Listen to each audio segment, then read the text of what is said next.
¿Qué es más poderoso? ¿1 millón de euros en el banco o una mano tendida en mitad de la tormenta? La historia que estás a punto de ver no es solo sobre una inundación. Es sobre cómo, a veces, hay que tocar fondo para recordar cómo mirar hacia el cielo. Viajaremos al corazón de una devastadora gota fría, en la costa andaluza, uniendo el destino de Arturo, un millonario roto por el dolor, y el de Lucía, una mujer humilde cuyo corazón era su única fortuna. Prepárate para descubrir que la salvación, a veces, llega de donde menos te lo esperas. ¿Te intriga saber cómo termina? Suscríbete al canal, activa la campanita, y cuéntanos en los comentarios desde qué rincón del mundo nos estás viendo. La costa andaluza, normalmente un lienzo de sol y sal, se retorcía bajo un cielo del color del plomo. No era una simple lluvia de otoño. Era una dana, una gota fría, un monstruo meteorológico que había despertado con una furia bíblica, desatando torrentes de agua que devoraban la tierra. El viento aullaba como un animal herido, arrancando tejas de los tejados y doblando las palmeras hasta casi quebrarlas. El mar, habitualmente un amigo turquesa, se había convertido en una bestia parda y espumosa que golpeaba el litoral con una violencia inaudita. En medio de este apocalipsis, un sedán alemán de más de 100.000 euros se abría paso con dificultad por una carretera secundaria colapsada. Las luces de xenón del vehículo cortaban la cortina de agua, revelando un mundo que se ahogaba a cámara lenta. Dentro, el silencio solo era roto por el sonido monótono de los limpiaparabrisas luchando una batalla perdida y el llanto agudo e incesante de un bebé. Al volante iba Arturo, 35 años, un traje de cegna arrugado y una mirada vacía que no hacía juego con el reloj de lujo en su muñeca. El CEO, el hombre que movía millones con una llamada, estaba completamente superado por la situación. En el asiento trasero, en la silla de seguridad más cara del mercado, Leo, de apenas 2 meses, lloraba con la fuerza de sus pequeños pulmones. Era un llanto de hambre, de miedo, de incomodidad, un llanto que Arturo no sabía cómo calmar. Su rostro, normalmente una máscara de control y autoridad en las salas de juntas, era un mapa de puro agotamiento y pánico incipiente. Había huido de su mansión en Marbella, de los recuerdos de su difunta esposa en cada rincón, buscando un refugio que no existía. El GPS, su única guía en la penumbra, parpadeó y le sugirió un desvío. Una ruta más rápida, a través del interior, bordeando el cauce de un río que según los mapas, estaba casi siempre seco. Una decisión fatal. Giró el volante, adentrándose en una carretera estrecha que pronto se convirtió en un túnel de oscuridad y vegetación azotada por el viento. De repente, una ola de agua marrón, cargada de lodo, ramas y escombros, se abalanzó sobre el capó del coche. El motor tosió 1 o 2 veces, y luego se silenció con un estertor metálico. El vehículo de alta gama quedó muerto en mitad de la corriente. El agua subía a una velocidad aterradora, lamiendo ya la base de las ventanillas. Arturo golpeó el volante con una frustración impotente. «No, no, no. Ahora no, por favor».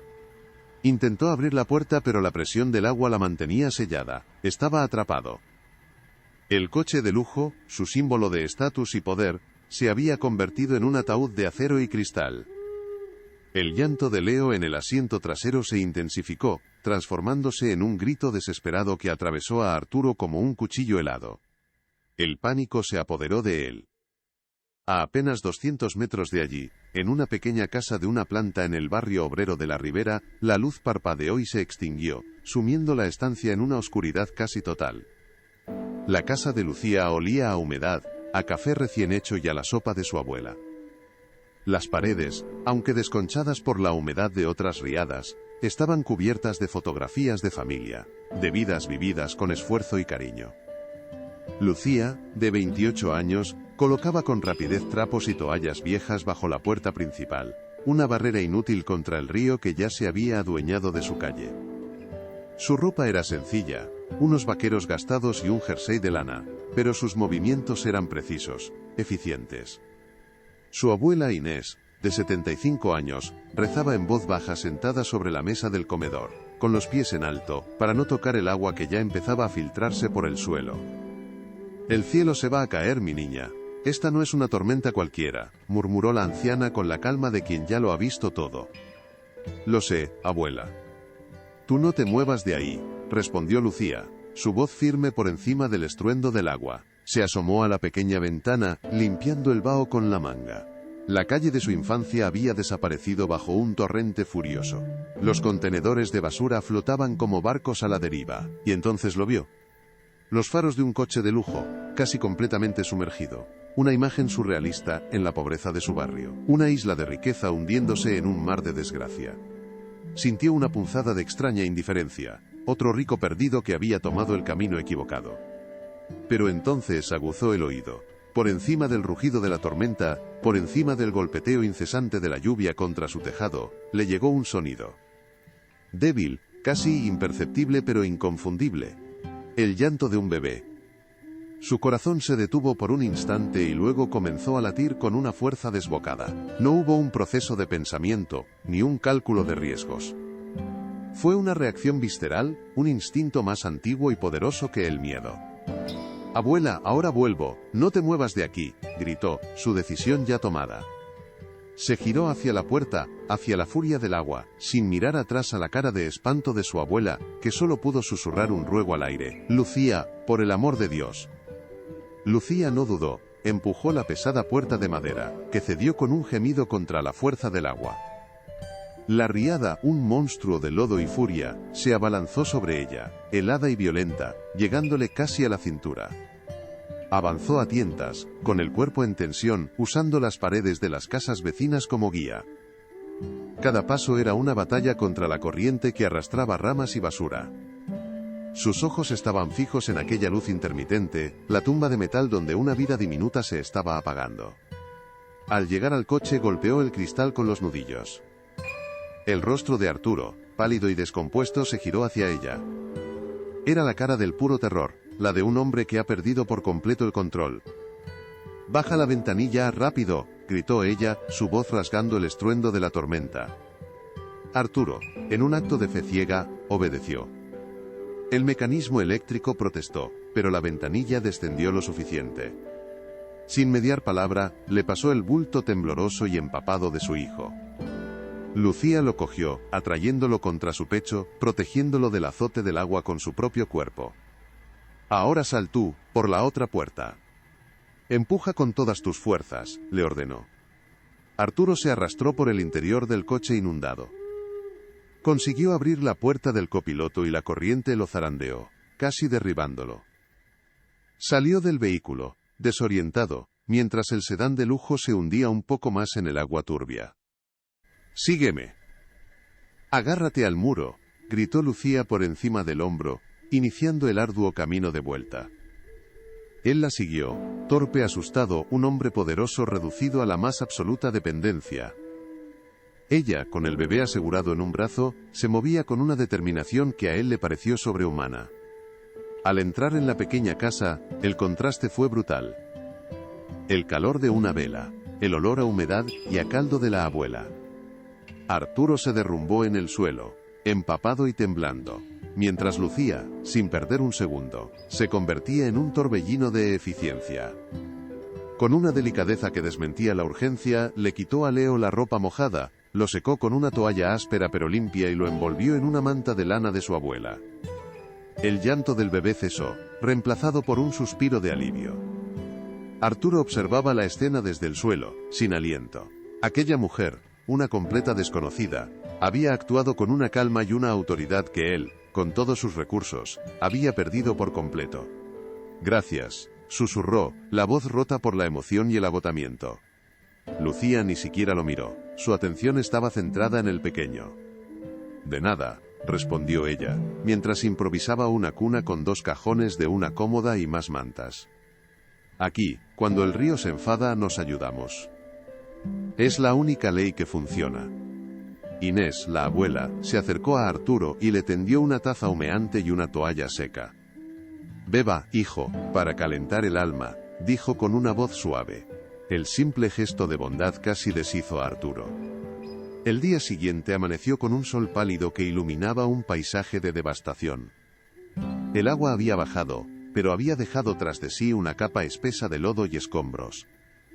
Estaban aislados, no había luz, ni agua corriente, ni cobertura en los móviles. Arturo se sentía un inútil. Intentó ayudar a achicar el agua de la casa, pero solo consiguió estorbar con su torpeza. Él, que dirigía una empresa de 300 empleados, no sabía cómo manejar una escoba contra el barro. De repente, Leo empezó a llorar con un llanto agudo y doloroso. Cólicos. Arturo entró en pánico, buscando instintivamente un botiquín que no estaba. ¿Qué hacemos? Las medicinas se quedaron en el coche, exclamó, con el miedo a flor de piel. Lucía, con una paciencia infinita, cogió al bebé. Lo acunó, le masajeó la tripita con movimientos circulares, y empezó a canturrear una nana antigua, una melodía sencilla y dulce que pareció calmar al instante al pequeño. Tienes que respirar, le dijo a Arturo en voz baja. Él nota tu miedo. Los bebés son como esponjas de nuestras angustias. Fue en ese momento, viendo la paz en el rostro de su hijo en brazos de aquella extraña, que Arturo se rompió. Clara, mi mujer. Ella falleció hace 3 meses. Al dar a luz, confesó, las palabras saliendo atropelladas, como si rompieran un dique contenido durante demasiado tiempo. Ella sabía hacer todo esto, era natural en ella. Yo no sé cómo hacerlo, soy un desastre. Lucía dejó de cantar. Lo miró, y por primera vez, sus ojos no solo reflejaban fuerza, sino una profunda empatía, un dolor reconocido. Nadie nace sabiendo ser padre. Oh madre, dijo suavemente, se aprende, a base de sustos, de noches sin dormir, de sentir que no puedes más, pero se aprende. Hizo una pausa, su mirada perdida en un recuerdo lejano. Yo perdí a mis padres en otra riada como esta, en esta misma casa, tenía 15 años. Mi abuela me enseñó que el hueco que dejan nunca se llena, pero aprendes a construir la vida alrededor de él. Un silencio profundo se instaló entre ellos, más elocuente que cualquier palabra. El dolor compartido había tendido un puente invisible pero increíblemente sólido entre sus dos mundos. 2 días después, el zumbido de un helicóptero desgarró la calma. Era la unidad militar de emergencias, el rescate había llegado.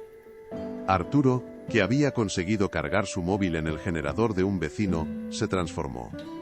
Su voz al teléfono era de nuevo la del CEO, eficiente y directa. Sí, estoy en el barrio de la Ribera, mandad el helicóptero al campo de fútbol, estamos bien. Colgó y se volvió hacia Lucía. La burbuja en la que habían vivido estaba a punto de estallar. El aire se cargó de una tensión incómoda, la del final de algo que ninguno de los dos sabía nombrar. Vienen a buscarme, dijo él, con una formalidad que no había usado en 2 días. Se acercó a ella, sacando la cartera. Un gesto automático, el lenguaje que mejor conocía.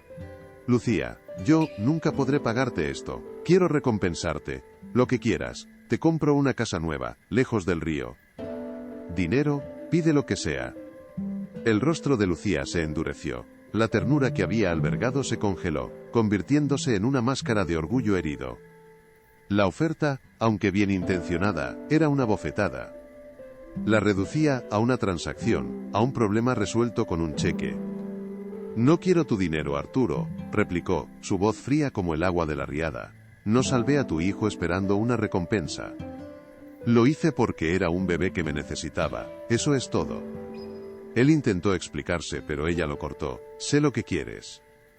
Limpiar tu conciencia, poner un precio a tu susto, y volver a tu vida de lujo, olvidando que has pasado 2 noches en casa de una pobre. Puedes irte, nosotros estaremos bien. Siempre lo estamos. Con un gesto definitivo, le entregó a Leo, que dormitaba plácidamente. El calor del bebé pasó de los brazos de ella a los de él, pero el puente entre ellos se había derrumbado. Arturo, sin saber qué decir, cogió a su hijo y salió de la casa, confundido y con un dolor sordo en el pecho. Mientras el helicóptero se elevaba, llevándoselo de vuelta a su mundo, Lucía se apoyó en el marco de la puerta, y por fin, dejó que las lágrimas corrieran por su rostro. Una semana después, Arturo estaba de vuelta en su jaula de oro. La mansión de Marbella, con sus paredes blancas y sus ventanales infinitos que daban a un mar en calma, nunca le había parecido tan fría, tan desoladoramente vacía. El silencio era un ente físico, pesado, que se pegaba a los muebles de diseño y a los suelos de mármol pulido.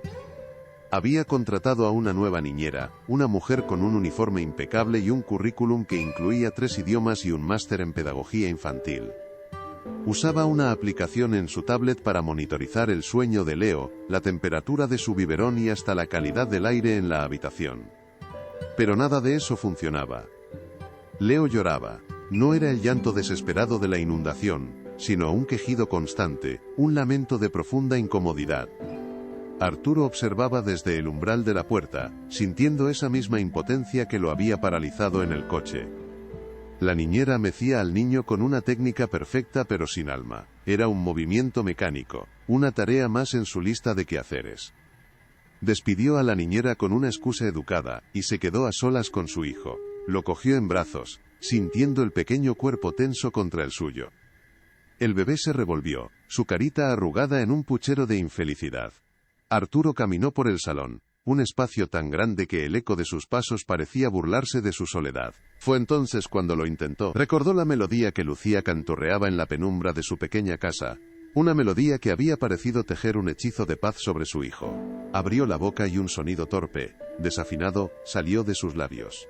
«Duérmete, niño, duérmete». Leo dejó de llorar. Por un instante, solo un instante, su cuerpo se relajó. Miró a su padre con sus ojos enormes y curiosos, como si intentara reconocer algo en aquella voz rota. Y en esa breve pausa, en ese silencio cargado de posibilidad, Arturo lo entendió todo. No era la melodía, era la intención, era el calor. Era el refugio que Lucía había construido con nada más que su presencia. Ella no solo había salvado a su hijo de la riada, le había salvado a él de sí mismo, mostrándole un camino que no podía comprar. La decisión se formó en su mente con la claridad de un relámpago en una noche oscura. Dejó a Leo en la cuna, se cambió el traje caro por unos vaqueros y una camiseta, y salió de la mansión sin mirar atrás. No cogió el sedán alemán. Condujo un utilitario que guardaba en el garaje, un coche anónimo que no gritaba riqueza. El viaje de vuelta al barrio de la Ribera fue un peregrinaje. Las carreteras principales ya estaban despejadas, pero al entrar en las calles secundarias, el paisaje de la devastación seguía presente. Montañas de muebles destrozados, coches aplastados y una capa de lodo seco que lo cubría todo como un sudario. Pero en medio del desastre, vio algo que no había notado antes: vida, vecinos con palas y escobas, trabajando juntos para limpiar la calle. Una mujer pasando un plato de comida a la familia de al lado. Niños jugando entre los escombros, con una resiliencia que lo dejó sin aliento. Vio comunidad. Vio la ley de la que Lucía le había hablado. Aparcó el coche a varias calles y continuó a pie. Sus zapatos caros se cubrieron de polvo y barro. No le importó. Cada paso lo alejaba más del hombre que era y lo acercaba al hombre que quería ser. La encontró frente a su casa. La puerta estaba abierta de par en par y un montón de ropa manchada de lodo se amontonaba en la acera. Lucía, con el pelo recogido y la cara manchada de esfuerzo, intentaba salvar lo que podía de su sueño. El rincón de Lucía. Fregaba una prenda con un cepillo, su expresión una mezcla de agotamiento y terca determinación. Cuando levantó la vista y lo vio, su cuerpo se puso rígido. La sorpresa inicial dio paso a una hostilidad fría. Una muralla que se levantó al instante. Arturo. Su nombre, dicho por ella, sonó como una acusación. ¿Qué haces aquí?, preguntó, sin dejar de fregar. ¿Se te ha olvidado pagar algo? La ironía en su voz fue como un puñetazo en el estómago. Se lo merecía.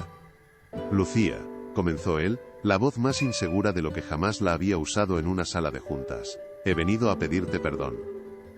Ella se detuvo pero no lo miró. Su silencio era una invitación a que continuara, pero también una advertencia.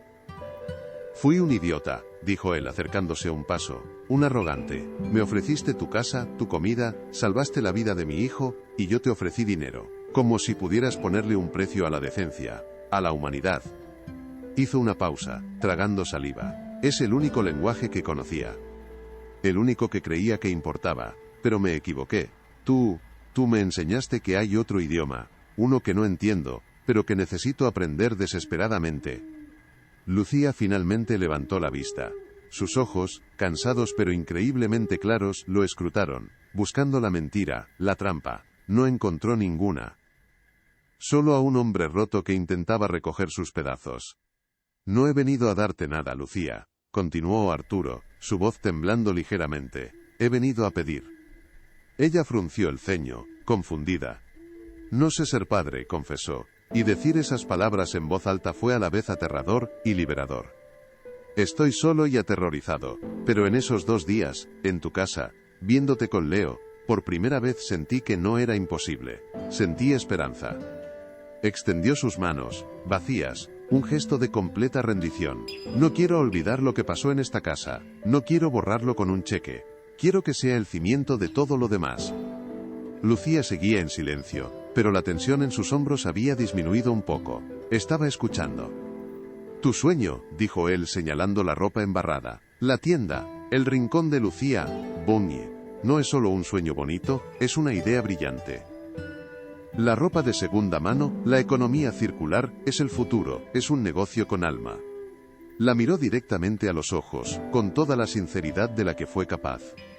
No quiero regalarte una tienda. Quiero ser tu socio. Quiero invertir en tu talento, en tu visión. No como un acto de caridad para limpiar mi conciencia. Como una inversión de negocio, de igual a igual, porque creo en ti. El muro de Lucía empezó a resquebrajarse, pudo ver la sorpresa genuina en su rostro. Arturo dio el paso final, el que más le costaba, el más importante. Y también he venido a pedirte otra cosa. Respiró hondo.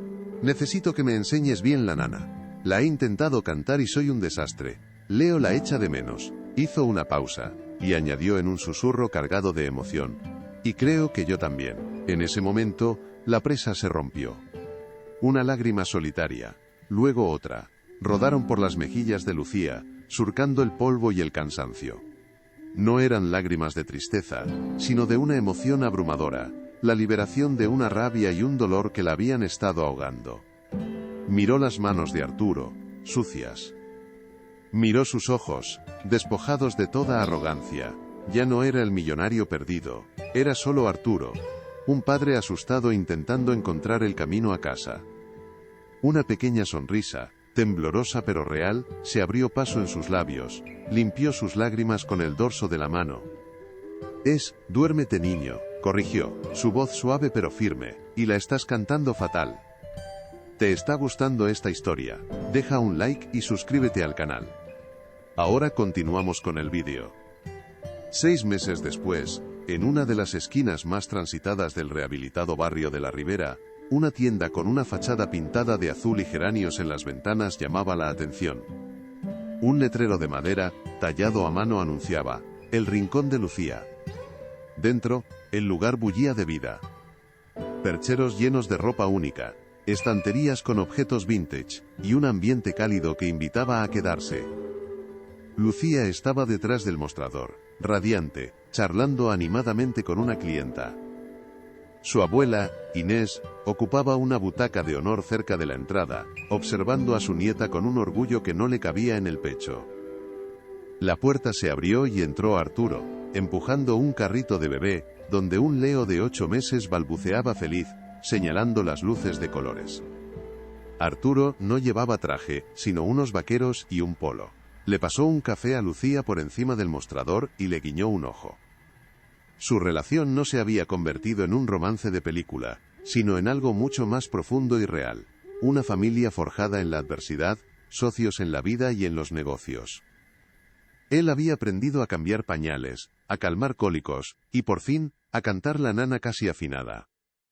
Ella había aprendido a confiar, a aceptar ayuda y a liderar su propio sueño.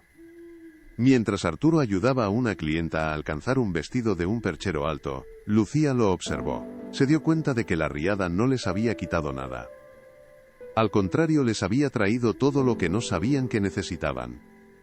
La tormenta les había enseñado que la verdadera riqueza no se cuenta en euros, sino en manos que se tienden en la oscuridad, y que un hogar no se construye con mármol, sino con los lazos invisibles del amor y el cuidado mutuo. ¿Han hecho algún gesto de bondad que cambió una vida? Dejen un corazoncito si creen que el amor es más poderoso que cualquier riqueza. Suscríbanse para más historias de segundas oportunidades. Comenten, el amor no tiene precio si ustedes también creen en la bondad humana. Un año después, la cicatriz que la riada había dejado en el barrio de la Ribera se había transformado en un símbolo de renacimiento. Donde antes había lodo y desesperación, ahora florecía la vida con una fuerza renovada.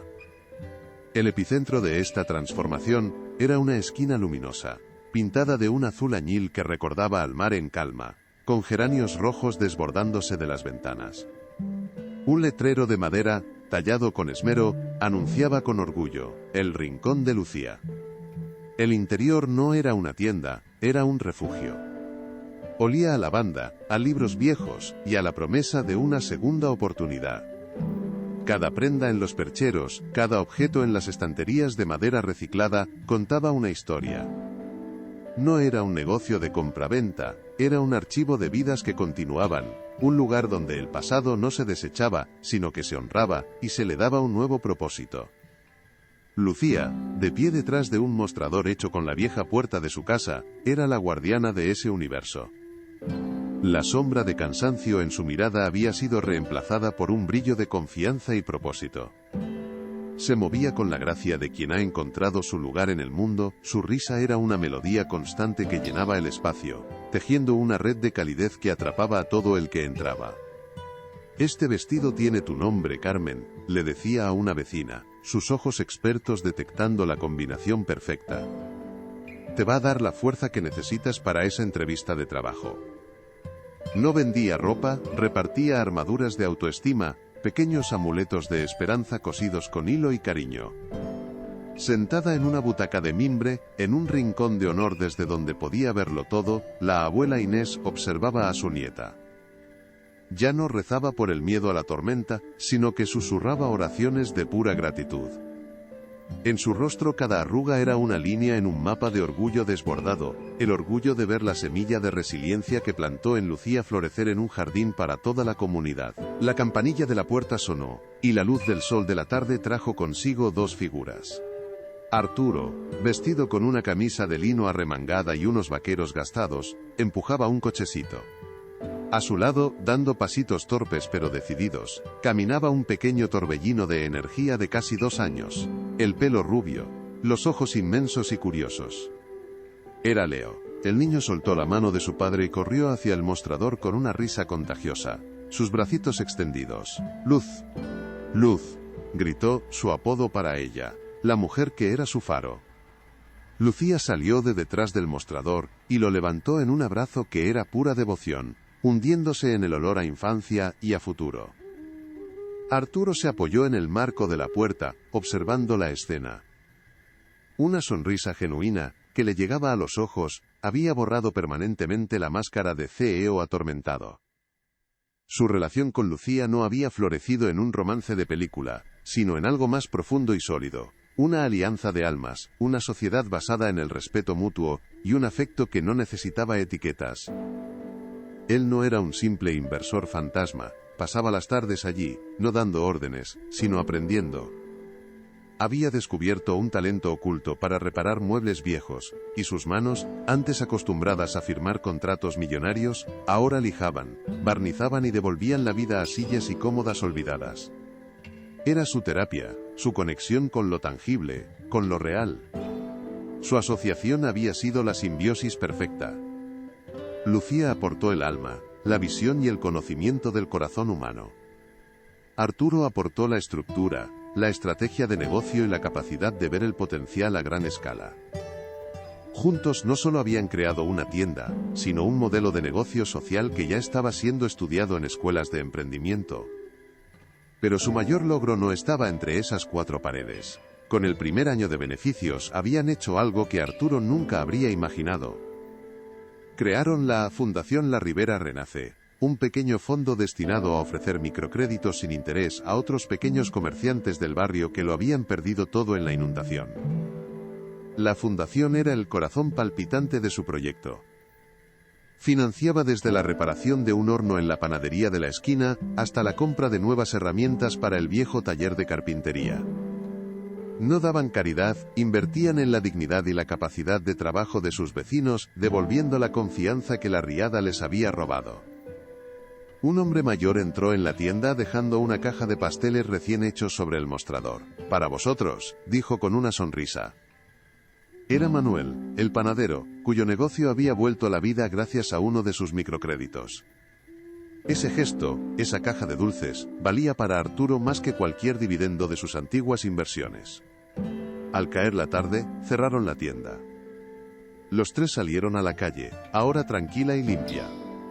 Leo caminaba entre ellos, insistiendo en coger una mano de cada uno, formando un puente viviente entre ambos. La luz dorada del atardecer bañaba sus rostros, pintando una estampa de una normalidad extraordinaria.